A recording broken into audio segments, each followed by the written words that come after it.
na wanachama kutoka maeneo mbalimbali wako hapa. Hatujaja kufanya sherehe wala kufanya nini, lakini tumesema sasa tunataka kupitia hili la Mdude liwe ni swala la mwisho kwenye utekaji.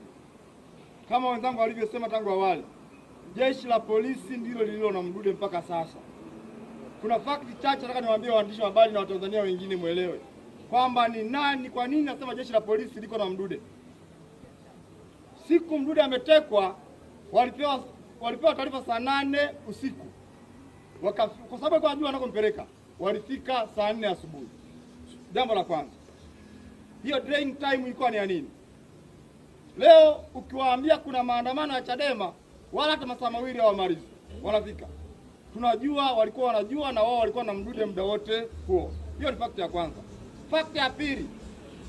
RCO wa Mbeya alikiri na kakana kwamba wale waliotajwa na shahidi wetu kwamba ni jeshi la polisi, ni watumishi wa jeshi la polisi. Amekana. Jana nimeona kuna barua na ipo kwenye tovuti ya jeshi la polisi taifa. Inatisha watu ambao tumesema kupitia kwa kiongozi wetu wa chama taifa, naibu katibu mkuu, tumesema kwamba kwa sababu Mdude yuko kwenye jeshi la polisi, yuko na wahalifu tunaofahamu kwa majina na kwa sura, tunawafahamu kwenye makazi yao.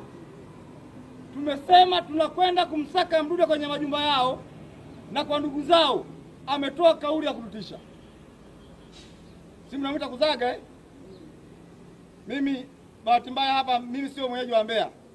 Ni mwenyeji wa Songwe. Angekuwa rafiki wangu ningempa onyo kali. Lakini kwa sababu ni watumishi wa jeshi la polisi, muambie waandishi wa habari na amfikishie habari kupitia media hii kwamba asicheze na hisia zetu.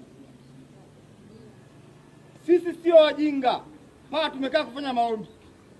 Sisi sio wajinga mpaka tumekaa kambini kumvumilia tutetee Mdude. Sisi ni binadamu. Tunaweza tukafanya lolote lile. Kweli jeshi la polisi lilituma watu kuja hapa Mbeya kuchunguza tukio la Mdude. Ni nani amekamatwa? Shahidi yupo. Wakati wanaenda kumteka Mdude, kuna mtu alimshikia nyundo mke wa Mdude. Kulikuwa na mwanga. Walikuwa ana kwa ana, hakuvaa maski. Mnielewe, hakuvaa maski ya kujikinga. Uso wake unaonekana. Ameitisha paradi ya kutambua maskari hao. Kwa nini anawaficha?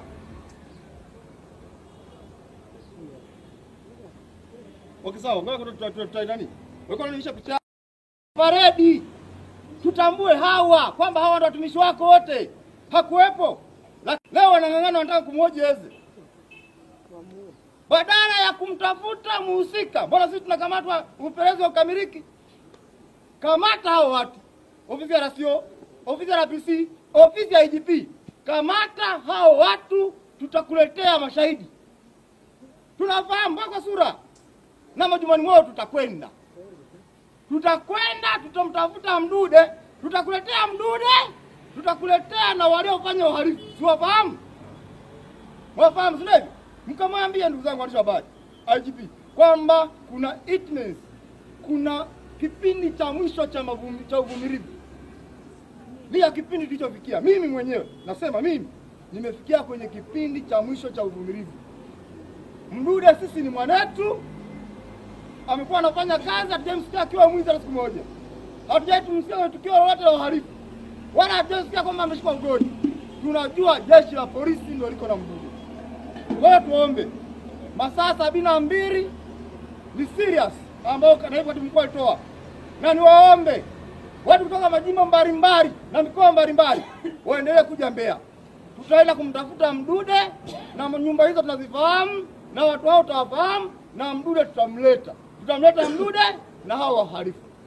Ndugu zangu waandishi wa habari na Watanzania wengine, niwaombe tushikamane kwa pamoja. Kama Mungu amepanga kifo chao kuwa ni cha namna fulani, kitakuwa tu. Na kila mtu atakufa. Hasa viongozi wa chama. Tusipokomesha leo, tutaendelea kulia.